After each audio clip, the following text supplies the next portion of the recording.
What's up, guys? Coach Joe, lead trainer of the Grindhouse Training Systems and the founder of Zad Strength. So, excuse me, I got a pretty cool question from one of my buddies who's interested in powerlifting and wants to compete in a powerlifting competition.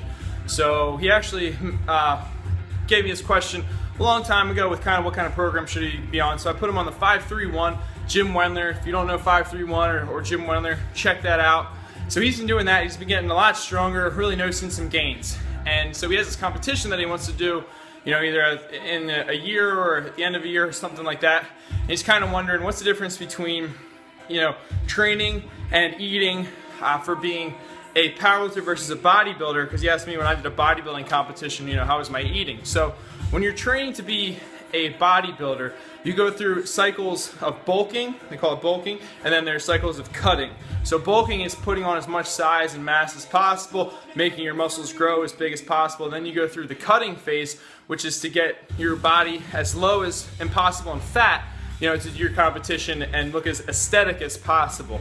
So there's an art to bodybuilding, and it's really like a sculpture. So you figure, you know, you're adding on slabs of clay during your bulking, and then when you do your cutting, you're really chiseling away, and you have that artist's eye to make that final beautiful project. Then after they're done competing, you know, they go right back to it.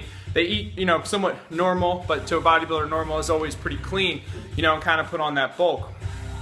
Now for powerlifting, you'll see kind of a different style of eating, and the difference is they're eating for numbers, right? So they're eating to have a grand total, you know, in their squat, their bench, and their deadlift. So they're putting in large quantities of food in their body, and they're not really caring too much about their body fat. Although you will hear most powerlifters, you know, towards the end of their career kind of say, like, I was huge and I got so big and I was just fat, and they really end up actually not liking it just because they're all after the total, right? They want that total number. So they're going to be eating tons of red meat. They're going to be eating large quantities of food. You know, it may not always be the best food. You'll hear about these crazy concoctions where they just go eat pizza all the time and then they train. And yes, they're going to get huge, they're going to get big, they're going to get strong, right? And make a great total. But that may, you know, it kind of comes down to, I'll say it this way, what do you want out of it? Do you care about putting on weight? If you don't care about putting on weight and you want to get as strong as possible, then it's kind of like do or die. Do whatever you got to do. Now, I'll tell you my experience. When this is my junior year, so my sophomore year. My freshman year of high school, I was about 175 pounds. I was lean. You know, I played varsity lacrosse. There's pictures of me. I was skinny. You know, I had like a flow. I looked kind of like a lacrosse brother or a skater type kid. And between that year and my sophomore year, I put on about like 45 pounds. And that was what we would call a dirty bulk. Now, I was definitely eating clean at some points, but then other times, you know, I would start killing pizza. I was doing multiple protein shakes with milk, you know, slamming down peanut butter. I was eating pasta all the time. So I went from 175 to almost like 225, 230. I remember like in my football program, and I was just thick. And you can see a huge difference in my lacrosse picture and football pictures versus being a freshman until being a sophomore. Like I look completely different. So that was kind of a dirty bulk. Now, with a dirty bulk, my numbers shot through the roof. That's when everyone started saying like, holy shit, this kid's really strong. So looking back on it, from my junior year to senior year, I really tried to stay as lean as possible, but still maintain the strength. Now the thing with that people, you know, tend to get mixed up is having the patience to do that, which is what I do right now. So for Olympic lifting, I want to stay as lean as possible and still put up the biggest total possible, right? So it takes a lot longer for me to lose that body fat and still get my strength as high as possible, but that's what I'm willing to do versus, you know, just taking in large amount of calories. So what I would recommend to you is look at guys like Dave Tate or Brendan Lilly and kind of see how they eat.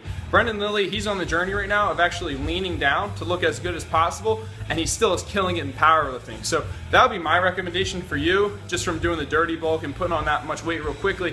You don't really feel that great. You're not really that athletic moving wise. You may be strong as hell, but you really notice that you start to feel slow, sluggish. You know, you can't run as great as you used to. You may start running into some health problems or some joint problems just because you have all that excess fat on. But I would definitely try to do a lean and clean, you know, diet where you're eating lean foods all the time. Sure, you can eat a lot of quantity of those great foods, and you still got to be training really hard. It may take a little bit longer, but I can guarantee you'll be a lot happier with those results versus doing a dirty bulk all the time.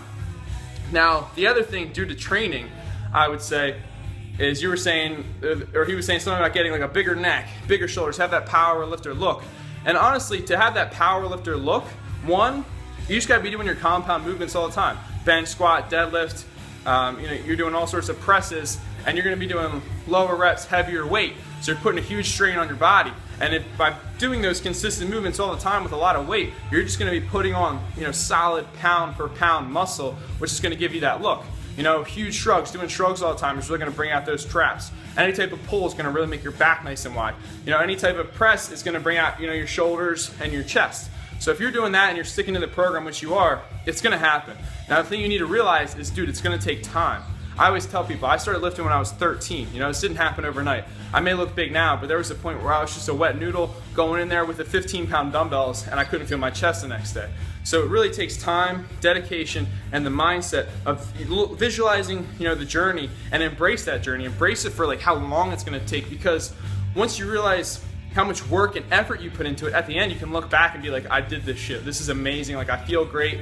I didn't take any shortcuts. I did this a healthy way, and you're gonna feel a lot better that way. So honestly, dude, it's gonna take time. It's gonna take effort. It's gonna take failing to realize what doesn't work for your body and what does work for your body. You may realize that, these carbs work better than those carbs, and this protein works the best for putting on great size, and you're gonna fail a bunch of times, but that's just the process of the journey. So it's tough for me to tell people exactly what's gonna work for you because everybody's different. Now what I can tell you, you're gonna have to work hard, you're gonna have to stay consistent with your programming, and you just have to develop that mindset of do or die. Eat, sleep, train, repeat. You gotta keep doing that if that's how bad you want this. Now if it's something for leisure and you just enjoy it and you have fun, that's fine. You may not take it as seriously as I do, but if you're serious about this, you need to grind hard day in and day out. When people don't want to put in the work, you got to put in the work. When people don't want to train, you got to train. It's just going to take time and effort, but I can guarantee you, over time, if you're doing everything right, you're going to have a nice thick neck. You're going to have great looking, shoulders, a great, posterior chain, great glutes, great hips, huge ass quadzilla legs. It's just going to take time, dude. But you got to really kind of pick a mentor too. So I'm really happy that you've reached out to me and asked me these questions. But look at guys like Dave Tate, Brendan Lilly. You're already on Jim Wendler's 531. Listen to things that he has to say about hard work and how to develop a body that looks like that. Another thing, dude, is if you really want to put on great strength, do stuff like strongman things. Buy an Atlas stone cast, make some Atlas stones.